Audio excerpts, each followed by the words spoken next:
Let me try. I think even if I don't have a good answer, I have to answer it because I'm facing this challenge. Um, when you face a challenge in life, the first thing that you ought to do is to tell yourself that all that I knew before is not complete, is not perfect. There is something new for me to learn from.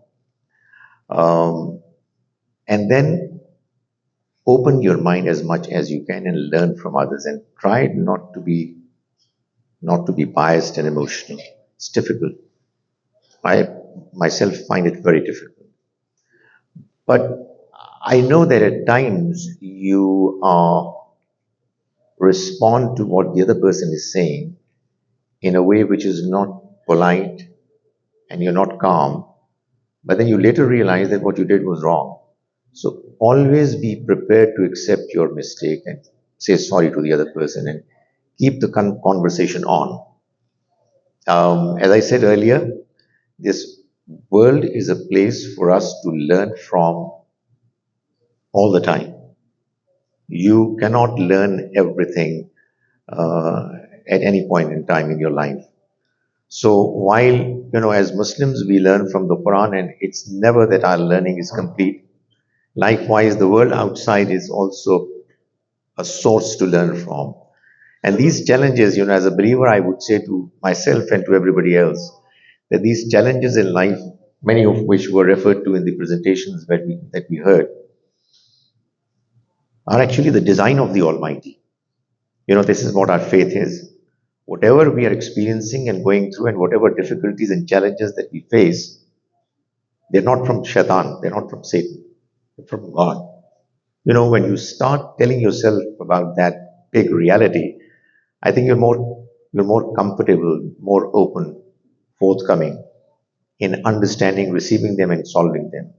And if somehow you're able to convince yourself that all that you're doing positively, is actually helping you in pleasing your Creator, you're doing it to help become a better human being and a better Muslim, better believer, I think it helps. So I think it's a positive frame of mind that you should have in understanding the new challenges and solving them. And I'm sure we can do it.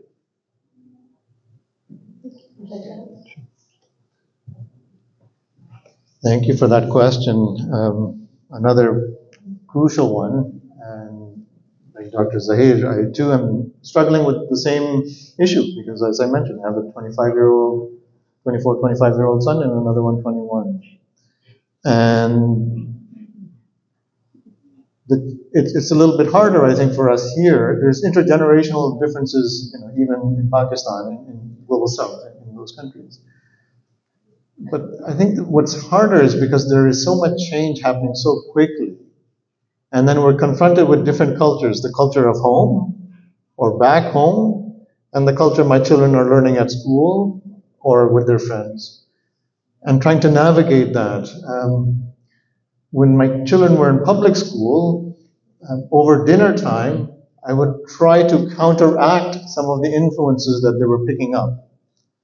And I overdid it. Right? I tried to, because the influence coming from outside the home is so strong, I felt like I had to be like a tsunami, a wave. I have to overdo that. I overdid it. So the children would react, they would respond. And then there were times where I would hold too tightly to certain things. I wanted my children to be like me, to hold my values, to hold my identity, to hold my understanding of God, to hold my understanding of the deen, and you know what my older son said to me one time? It was the day when I learned to step back. He said, "Oh, you just want a robot. Ab to bas chahte hain main robot ban jaun aapki tarah. You just want me to be a robot, just be exactly like you." That was mind-blowing. I didn't think that's what I was doing. That's when I realized, no, I don't want a robot. I want somebody who can think for himself. I want somebody who is confident in himself. I want somebody who shares some of the deep fundamental values that I have, of course. But I don't want a robot. That was, and I'm still struggling with this, but I began to learn, okay, some things I have to let go. कुछ चीजें मुझे छोड़नी हैं. I have to realize What is the fundamental, most important things that I want my children to observe and carry forward, and what are the some things I can let go? ठीक है उनको बिरयानी इतनी अच्छी नहीं लगती जितने मुझे पसंद है fine. They don't want biryani. Okay, it's too spicy for you. Okay, fine. You want to make pasta? Okay, go ahead. It's not that crucial.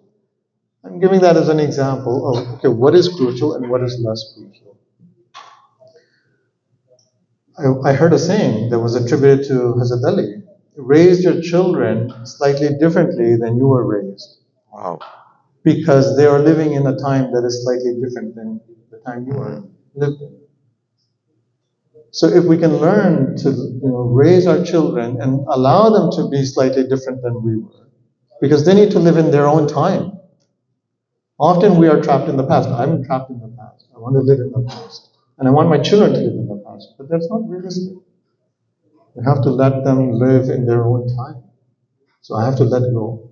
So letting go as a parent is not easy because all your life you're trying to protect them, protect them, protect them. And now that they're in adulthood, young adulthood, you learn to let go, let go, let go. And you fear, how much am I going to let go? And then this is where tawakkul Allah, faith in God and trust that what you've done in the early years will carry them through, inshallah. Just very briefly, I just wanted to say one thing more. One of my two kids mentioned to me recently, and I'm not going to mention which of the two. My wife is here. I was told that, Abba, Abu, I'm not behaving the way you expect me to behave from a religious point of view. Because when I was young, you used to be angry at the kind of behavior that I used to display. And that anger of yours has not helped me.